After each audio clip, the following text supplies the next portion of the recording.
اس کے بعد دو قومی نظریہ جس نے یکسر نقشہ ہی بدل دیا، یہ کتنا فیصلہ کن ثابت ہوا؟ Thank you. سب سے پہلے تو میں شکر گزار ہوں ARY مینجمنٹ کا جس نے مجھے یہاں پر دعوت دی آج کے 14 اگست کے حوالے سے بات کرنے کی. یہ جو آپ نے تاریخ بتائی ہے، تاریخ تو انڈیا کی بہت بڑی ہے. انڈیا کے اندر 3 چیزیں جو تاریخ کے حوالے سے میں نے دیکھی ہیں، سوسائٹی کے حوالے سے. مسلم سوسائٹی کی ایک تو جنریشن ہوتی ہے، جنریشن آف مسلم سوسائٹی، پھر ڈی جنریشن ہوتی ہے، پھر ری جنریشن ہوتی ہے. اسی میں آپ کے سارے سوالات کا جو ہے، سارے سوالات کے جوابات ان 3 ورڈز میں، جنریشن، ڈی جنریشن اور ری جنریشن. تو لازمی جب یہاں پر مسلمان تھے ہی نہیں، یہاں پر مسلم سوسائٹی اسٹیبلش ہوئی، ڈفرینٹ جگہوں سے جو ہے وہ حکمران آئے، سندھ کو جو ہے نا عربوں نے فتح کیا، اس کے بعد گوریز آئے اور تغلقس آئے، سید آئے، پھر ایک جو ہے وہ مسلمانوں نے جو ہے وہ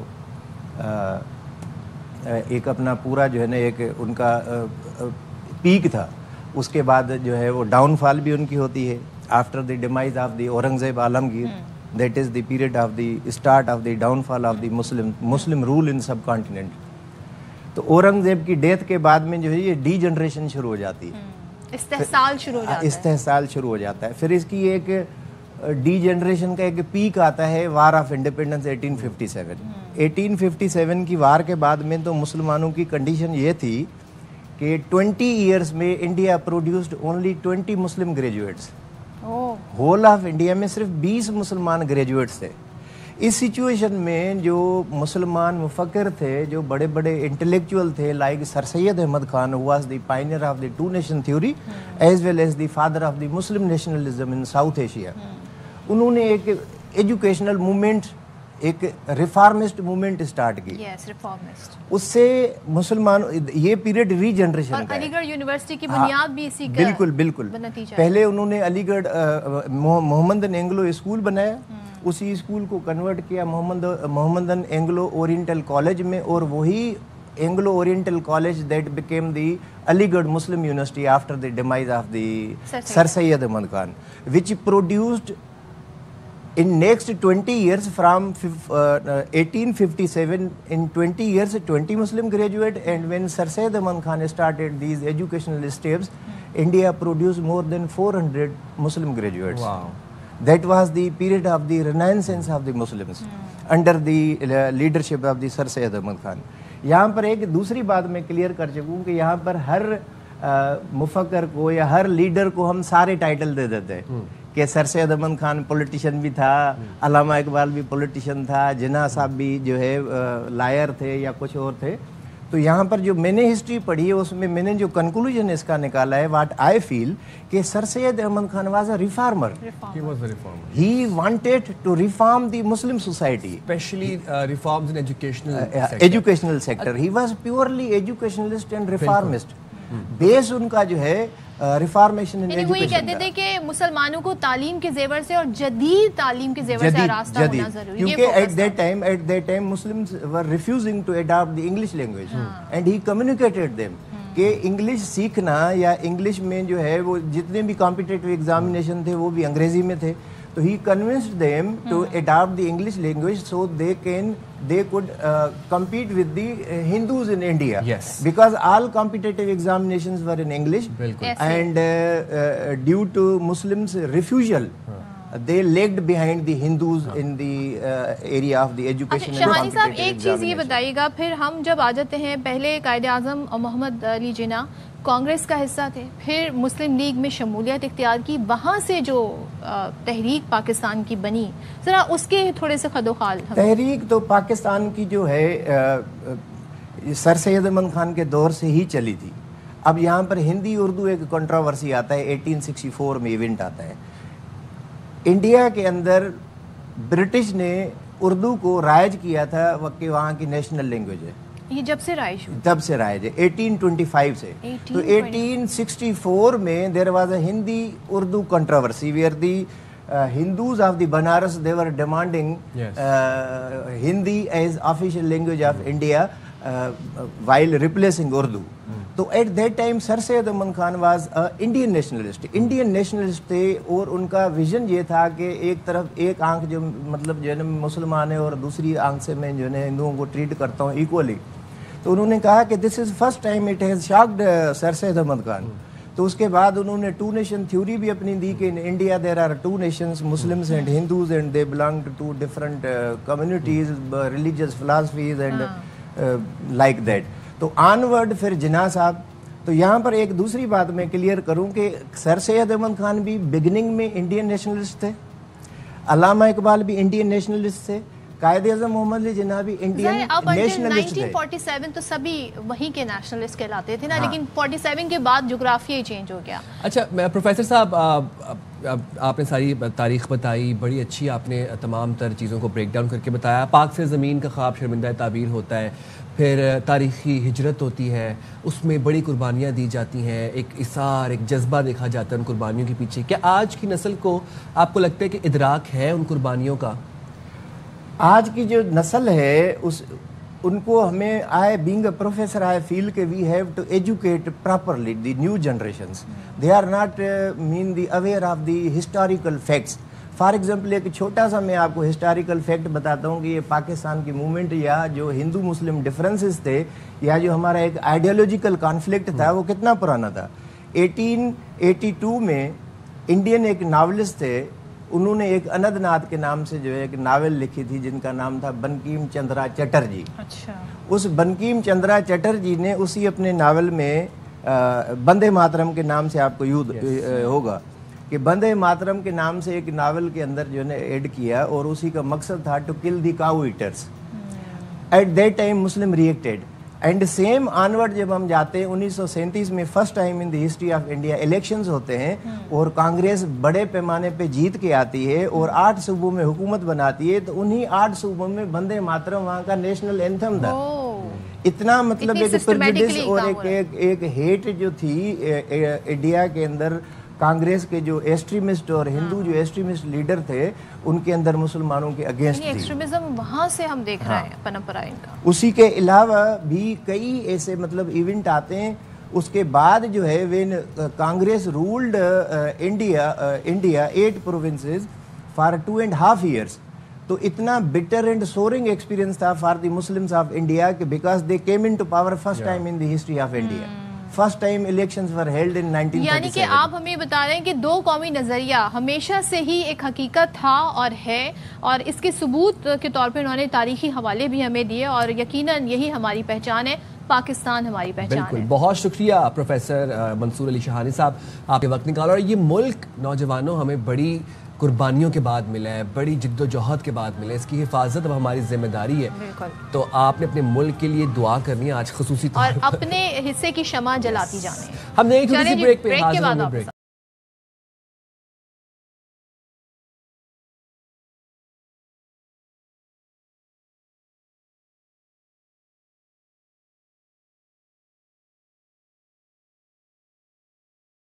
ویلکم بیک جناب. یوم آزادی بہت بہت مبارک ہو. اور تمام پورے ملک سے اس وقت ہم جو مناظر دیکھ رہے ہیں، بلڈنگز پر چراغاں کیا گیا ہے، رات گئے جس طریقے سے آتش بازی کا مظاہرہ کیا گیا، بچے بڑے جو ہیں وہ سبز ہلالی پرچم کے لباس میں ملبوس ہیں، مطلب گرین اینڈ وائٹ پہنے ہوئے ہیں. ویسے آج ہم بھی جو ہیں وہ گرین اینڈ وائٹ بیکاز یہ ہمارا جھنڈا ہے. اور سائن میں ایک چیز سوچ رہی تھی کہ ہم نے اتنے عرصے سے سیلیبریٹ کر رہے ہیں پاکستان کا دن، لیکن یہ جو دن ہے یہ آج کا دن بڑا مختلف ہے، سیلیبریشن بہت مختلف ہے. کیونکہ جو مارکہ حق بنیاد مرصوص میں جو کامیابی حاصل ہوئی الحمدللہ، اس کے بعد سے ہی ہم دیکھ رہے ہیں کہ ہر چہرے پر خوشی، اور ہم اسے ریکال کرتے رہتے ہیں ان میموریز کو. ساتھ ہی تھوڑا سا میں سوچ رہی تھی جب بچے تھے، جب چھوٹے تھے، تب جو جشن آزادی مناتے تھے ویسی وائبز آ رہی ہیں آج، ہے نا؟ ایگزیکٹلی. آج بہت مطلب نا ایک نیو فیل. بلکہ آج میں اگر یہ کہوں نا کہ بس عید والی وائب آ رہی تھی. جب میں آفس آ رہا تھا نا، سب نے شلوار قمیض پہنی ہوئی ہے، اپنے کپڑے پکڑے ہوئے ہیں. چلیں جی اب آپ کو ذرا لیے چلتے ہیں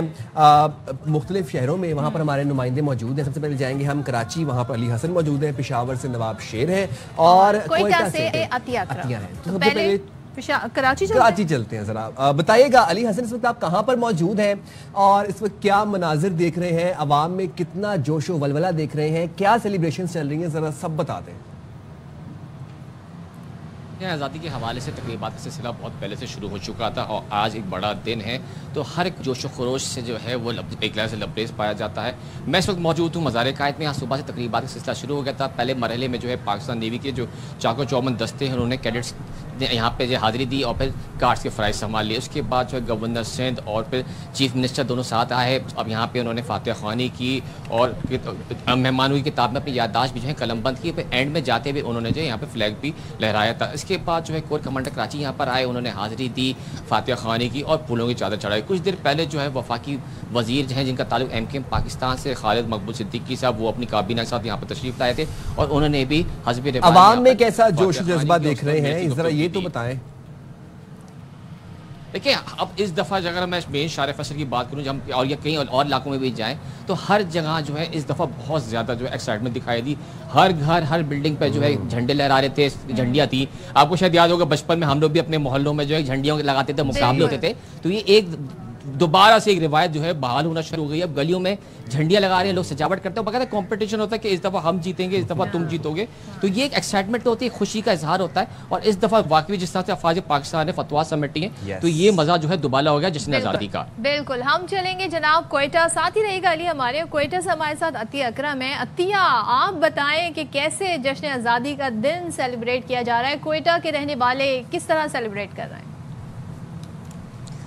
دیکھیں جی, سب سے پہلے تو ہم سب کو اور آپ کو آزادی بہت بہت مبارک ہو. اور اس کے بعد یہ ہے کہ صدف, کوئٹہ والوں کی اگر بات کی جائے تو کوئٹہ والے بھی جشن آزادی منانے میں کسی سے پیچھے نہیں. پورے ملک کے ساتھ ساتھ صوبائی دارالحکومت کو کافی دن پہلے ہی جو ہے وہ کمکمے لگا کے پورے شہر کو دلہن کی طرح سجا دیا تھا اور بڑی تعداد میں شہری نکل رہے تھے, بچے نکل رہے تھے. اور واقعی ہی وہی ہماری بچپن والی وائبس تھیں, جس طرح اسٹیشن سجتا تھا اور ہم دیکھنے کے لیے جاتے تھے. بچے اسی طرح گھوم رہے ہیں, دیکھ رہے ہیں. اور اس کے ساتھ ساتھ کل رات جو ہے وہ چراغاں کے ساتھ ساتھ آتش بازی کا مظاہرہ ہوا. 2:30-3 بجے تک کوئٹہ کے شہریوں نے بڑا انجوائے کیا اس کو, وہ دیکھنے کے لیے گئے. اور صبح ہوتے ہی ہماری مرکزی تقریب جو ہے وہ بلوچستان اسمبلی کے سبززار میں شروع ہوئی, جہاں پر وزیر اعلیٰ بلوچستان میر سرفراز بگٹی کے ساتھ speaker Balochistan assembly retired captain Abdul Khaliq Achakzai نے جو ہے وہ پرچم کشائی کی تقریب کی. اس موقع پر صوبائی اراکین اسمبلی کی بہت بڑی تعداد تھی, سول سوسائٹی کے لوگ تھے. اور اس کے ساتھ سب سے زیادہ خوبصورت مناظر یہ تھے کہ مختلف اسکولوں کے بچے آئے ہوئے تھے جنہوں نے ملی نغمے پیش کیے اور روایت کو برقرار رکھتے ہوئے وزیر اعلیٰ بلوچستان نے انہیں 5 لاکھ کا انعام بھی دیا. اور جب ہم نے بچوں سے بات کی تو وہ اتنے زیادہ خوش تھے, انہوں نے کہا کہ ہم کافی ٹائم سے آج کے دن کا انتظار کر رہے تھے, نغموں کی تیاری کر رہے تھے اور آج ہمیں اتنا اچھا لگ رہا ہے. بچوں کا کہنا یہ تھا انہیں لگ رہا ہے کہ عید ہے. اور ابھی بھی جب میں لائف کے انتظار میں یہاں پر کھڑی تھی تو شہر کی سڑکوں پر یہ صورتحال ہے, ریالٹی میں عید جیسے مناظر لگ رہے ہیں. فیملیز گھر سے باہر نکلی ہیں, بچوں نے جو ہے سفید اور سبز رنگ کے کپڑے پہنے ہوئے ہیں, موٹر سائیکلوں پہ جھنڈے لہرا رہے ہیں, جھنڈیاں لہرا رہے ہیں اور گھوم رہے ہیں, شہر کو دیکھ رہے ہیں اور بہت خوبصورت لگ رہا ہے. اور دوسری تقریب جو ہے وہ ہمارے بلوچستان ہائی کورٹ میں ہوئی, جہاں chief justice Balochistan high court روزی خان بڑیس نے خطاب بھی کیا وکلا سول سوسائٹی, اور وہاں بھی بچوں کی بہت بڑی تعداد آئی ہوئی تھی اور بچے اس کو بہت زیادہ انجوائے کر رہے تھے. بھرپور طریقے سے انجوائے کر رہے ہیں. پشاور چلتے ہیں, پشاور سے نواب شیر ہمارے ساتھ موجود ہیں. نواب بتائیے گا اس وقت کہاں پر موجود ہیں اور پشاور کے عوام کیسے سیلیبریٹ کر رہے ہیں جشن آزادی اور فتح مارکہ حق؟ جی بالکل, ہم اس وقت پشاور کے تاریخی قصہ خوانی بازار میں موجود ہے اور پشاور کے شہری بھی یوم آزادی منانے میں مصروف ہے اور ملی جذبے سے سرشار ہو کر اس وقت جو پشاور کے شہری ہے وہ جشن آزادی منا رہے ہیں. پورا شہر جو ہے, پورے شہر میں پرچموں کی, سبز ہلالی پرچموں کی بہار آئی ہوئی ہے. ہر طرف صرف سبز ہلالی پرچم ہی نظر آ رہے ہیں اور اس وقت جتنے بھی سڑک اور بازار ہے شہری باہر نکلے ہوئے ہیں. خاص کر بچے جو ہے وہ کافی خوش دکھائی دے رہے ہیں. جتنے بھی نجی اور سرکاری عمارتیں ہیں وہاں پر بھی جھنڈیاں لگائی گئی ہے, جبکہ اس کے ساتھ ساتھ برقی کمکموں سے بھی تمام بلڈنگوں کو سجایا گیا ہے, جبکہ بازاروں میں بھی جو ہے وہ جھنڈیاں لگائی گئی ہے. اور بچے جو ہے, خاص طور پر بچے جو ہے وہ اس وقت پاکستانی پرچم اپنے چہروں پر بھی بنا رہے ہیں اور چہروں میں کافی جوش و خروش پایا جا رہا ہے. ہم نے شہریوں سے بھی بات کی ہے, شہریوں کا یہی کہنا ہے کہ اس دفعہ جو ہے وہ جشن آزادی منانے کا الگ ہی مزہ ہے, کیونکہ پاکستان نے جو ہے وہ بھارت کو شکست دی تھی اور مارکہ حق کی صورت میں پاکستان کو عظیم فتح فتح حاصل ہوئی تو یہی وجہ ہے کہ پشاور کے شہری جو ہے وہ اس دفعہ زیادہ جوش و خروش کے ساتھ جو ہے وہ یوم آزادی منا رہے ہیں. شہر میں مختلف جو ہے وہ تقریبات کا اہتمام بھی کیا گیا ہے, جبکہ اس کے ساتھ ساتھ تاجروں اور دیگر جو سیول سوسائٹی بھی سنائی دے رہے ہیں, اور ہم نے دیکھا پورا ایک اسٹال بھی لگا ہوا ہے نواب شہر آپ کے پیچھے. تو بھائی یہ تو ہم نے کہنا ہے بھائی بچوں خدا را رحم کر دو. تھینک یو سو مچ عطیہ. علی حسن اور نواب شہر ہمارے ساتھ ہیں. تو بچے آپ لوگ ذرا تھوڑا سا خیال کریں بزرگوں کا, گھر کے بڑوں کا, محلے والوں کا, دوست احباب کا, بس کر دیں. ہم جائیں گے چھوٹی سی بریک پہ, حاضر ہوں گے بریک کے بعد.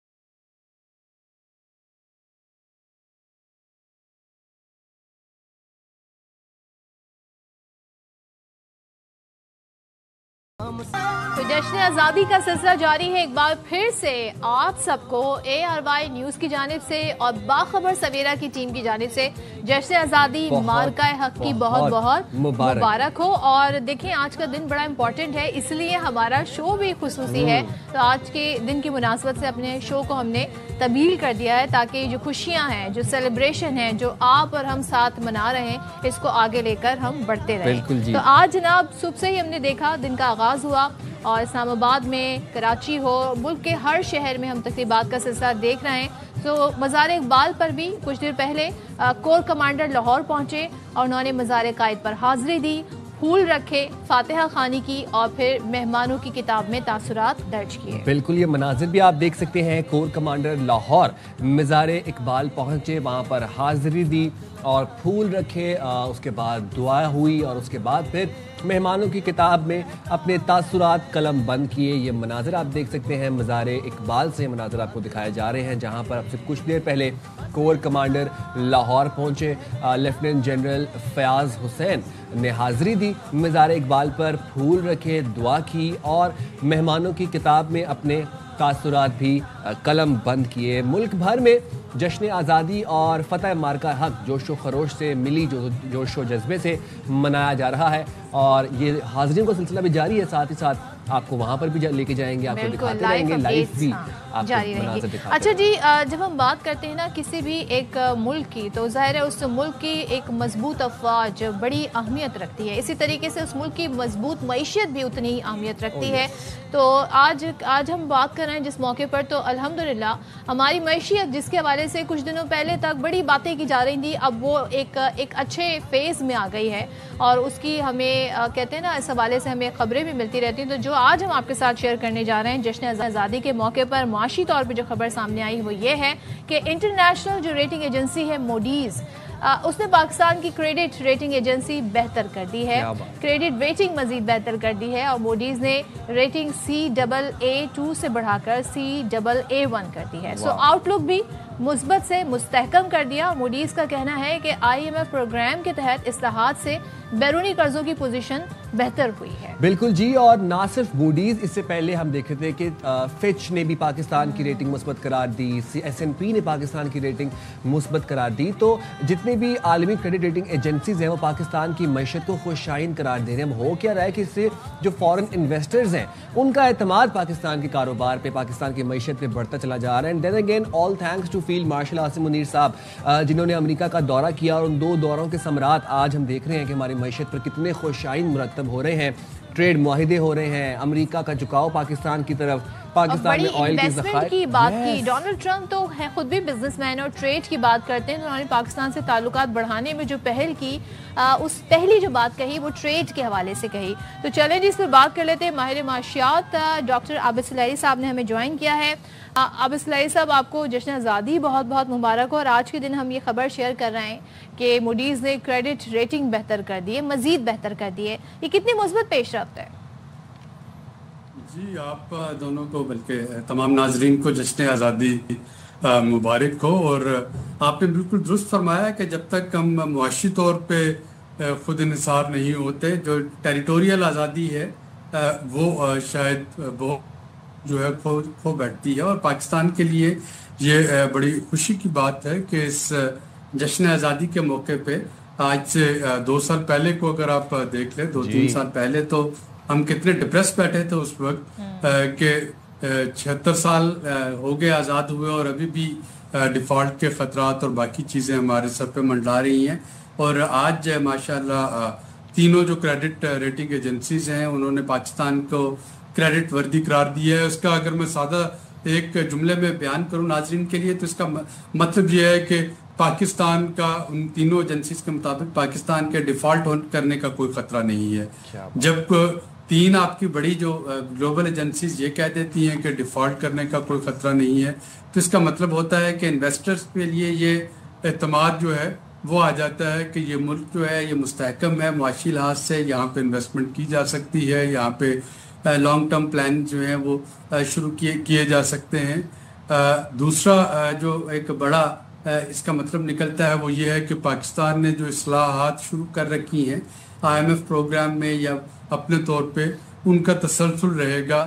یہ نہیں ہے کہ ان میں کوئی بریک آ جائے یا گیپ آ جائے. اور یہ بہت بڑی بات ہے. کوئی بھی جب پاکستان کی پچھلی تمام حکومتوں نے انکلوڈنگ ماضی کی اور جو ماضی قریب کی سب نے یہ کوشش کی اصلاحات کی, لیکن اس پہ ایک پش بیک آتا تھا, ایک اس پہ ریزسٹنس آتی تھی مختلف حلقوں کی جانب سے جس کی وجہ سے ان اصلاحات کے کو کمزور سلو کرنا پڑتا تھا.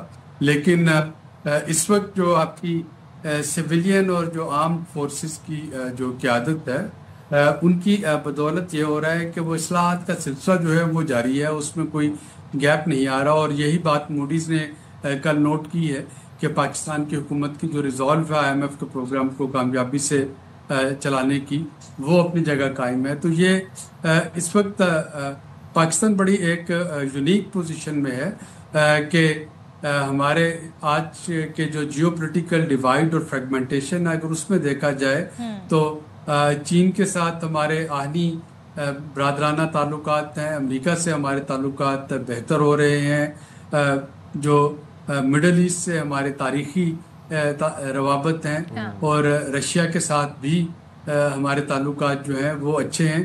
تو یہ بہت کم اس وقت دنیا میں ایسے ملک ہیں جن کے پاس اس طرح کی لبرٹی ہو کہ وہ اس ملٹی پولر ورلڈ میں ان تمام طاقتوں کے ساتھ اپنے تعلقات جو عابد صاحب آپ نے بڑی اچھی بات کی کہ اس ملٹی پولر ورلڈ میں تمام طاقتوں کے ساتھ تمام سپر پاورز کے ساتھ ایک اچھا اور ہیلدی ریلیشن شپ بلڈ کر کے چل رہا ہے پاکستان. ملٹری ڈپلومیسی کا جو شاندار مظاہرہ کیا گیا فیلڈ مارشل عاصم منیر کی جانب سے وہ کتنی اہمیت کی حامل ہے اس تمام تر سچویشن میں؟ یقیناً دیکھیں اس وقت جب آپ اسٹیٹ کرافٹ کی بات کرتے ہیں تو اس میں 3 چیزیں امپورٹنٹ ہوتی ہیں. پہلی ہے آپ کی جیوگرافیکل ٹیریٹری, دوسری ہے آپ کی عسکری طاقت ملٹری مائٹ, اور تیسری ہے آپ کی معاشی طاقت.